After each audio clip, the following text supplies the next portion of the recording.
Texas lands two big-time commitments. BYU's class is filling up with top talent. Michigan, Georgia, and more. Time to talk recruiting. Locked On presents The Portal, the daily podcast covering college football recruiting and everything NIL. Part of the Locked On Podcast Network. Your team every day. Welcome back to the Portal Podcast, where you get your daily recruiting, NIL, and transfer portal scoop. I'm your host, Brian Smith, longtime college football recruiting analyst. Thank you for making the Portal Podcast your first listen each and every day here on the Locked On Podcast Network. We're going to be talking about several different programs as the recruiting season finally starts to slow down. Do have a few more commitments, including an important one I'll talk about in a little bit here today. And we're also going to discuss kind of the overview of what's going on with recruiting a little later in the show. But this is basically about who's committed, what kind of impact it has, and we're going to start with the University of Texas Longhorns. Two players have jumped on board. One was a flip, one was a long, drawn-out battle. James Johnson, Miami Northwestern. He was originally at North Fort Myers in Florida. He committed to Georgia, but now he has flipped to Texas. 6'2.5", 285 pounds, one of the top defensive tackles in the class of 2026. This is a young man that was coveted by programs across the country. Miami and all the Florida schools, Georgia, Texas, you name a big SEC school, they recruited him. Florida State, of course. That's a big flip.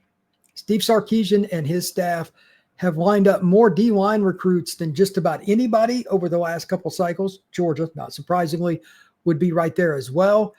It's a premium position, and they're willing to pay for it. James Johnson ends up heading to Austin. They also go into Kirby Smart's backyard and get Tyler Atkinson.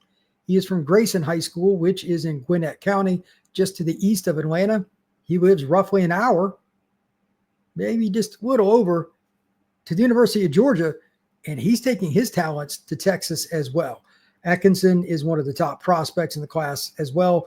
Both these kids, by the way, probable 5 stars at the end of the cycle for multiple services. Atkinson, 6'2", 210 pounds. The only question, which position does he end up playing? He's a linebacker, but he's an edge guy. Does he end up playing off the ball a little bit more than he does in high school? They really get him after the quarterback quite a bit at the prep level. I think he could play a lot of spots, but two things I know. He is not going to be outworked. His workouts are very, very notable around social media. And he's a young man that has just God-given talent that you can't teach. His burst and change of direction are phenomenal. He is built like a machine. Atkinson has a very high ceiling. So congrats to Texas on getting two of the best players in the class of 2026. BYU is a school that I don't talk about a ton on this show, but they have been accumulating good prospects. Kilani Sitake and his group, that's just an incredible place to coach at that view. I love the view at their stadium. Maybe that's one of the reasons they're selling things so well. But they get Jax Tanner, an interior offensive lineman, 6'4", 275 pounds, and also get Adam Bywater. He's from Olympus High School in the greater Salt Lake area, linebacker, 6'3", 210 pounds. They're in a position now where they have over 20 kids committed in their class. They have Ryder Lyons, arguably as good a quarterback in the 26 class as there is. He's going to take a one-year mission before heading over to Utah and making his life a whole lot different from where he is right now in Folsom, California. He's probably going to be the face of that program pretty quickly, but they got Brock Harris. They've got several different linemen that have a lot of potential. They've got 3 guys in the top 120 for 24/7 sports. They've got a great class. This is one of the best, if not the best class in recent memory for the BYU Cougars. And I think it's just great that we have a little more balance. Ryder Lyons in particular, kids like that don't go to BYU. Getting Brock Harris, a national recruited tight end, he could have went to a Michigan or a Miami or Ohio State, a Texas, and Notre Dame. He decides on BYU, stays home. This is a great job, and it's cool for the Big 12 to get some guys with a little more pizzazz. Obviously, Texas Tech has garnered a lot of headlines, and deservedly so, but BYU and their NIL, it's helpful, yes, but it starts with relationships and the staff that they have. relationships get you in the race. NIL can get you over the finish line.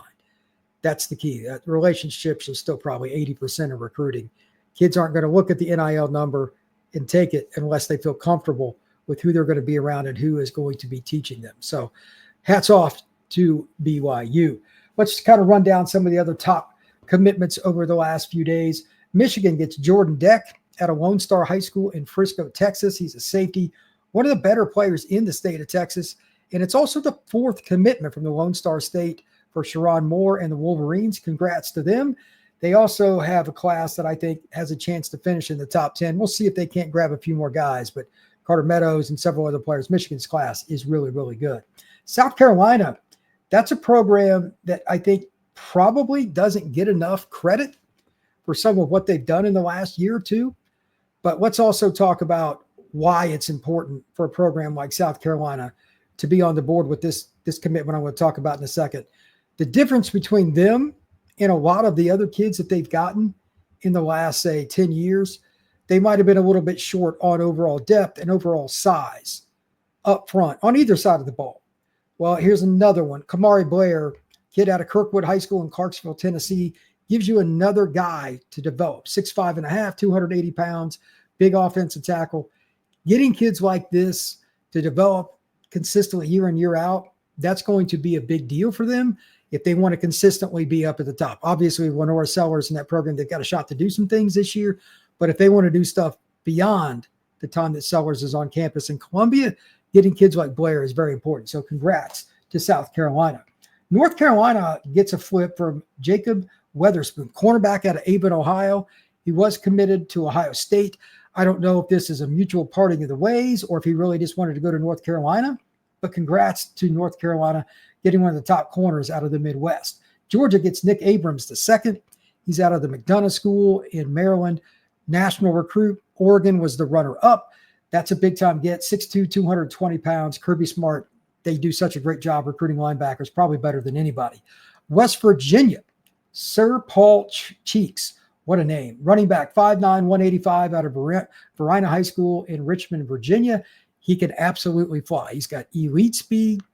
He fits Rich Rod's offense to a T. Great running back prospect for West Virginia. Vanderbilt gets Evan Hampton, a running back / athlete out of Owensboro, Kentucky, 6 foot, 210 pounds. Let's see, we got a couple more kids that I think are probably more notable to you than what some of these other guys that I'm looking at here.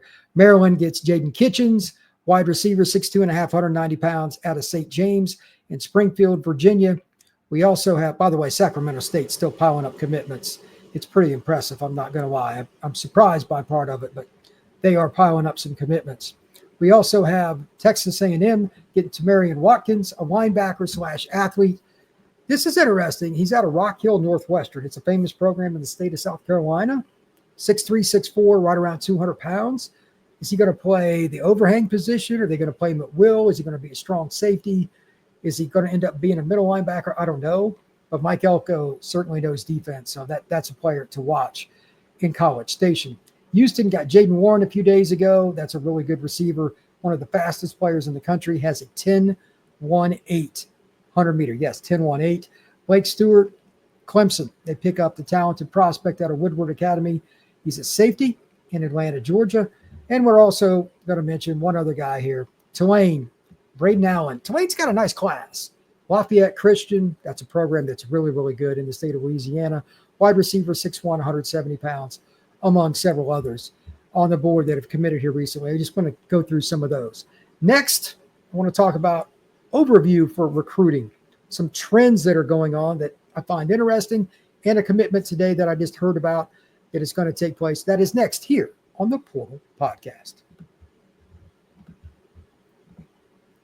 Summer sports are in full swing, and whether you're all about baseball under the lights, golf on the green, or high-stakes soccer action, FanDuel is the best way to make every game more exciting.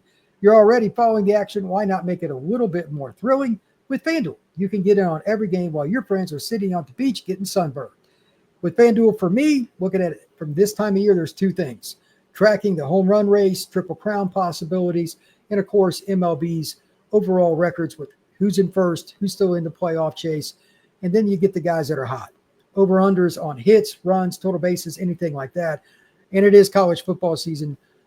Winning totals, like how many games is Oklahoma going to win with their ridiculous schedule? Same thing for Florida. Those are some of the things that I'm looking at.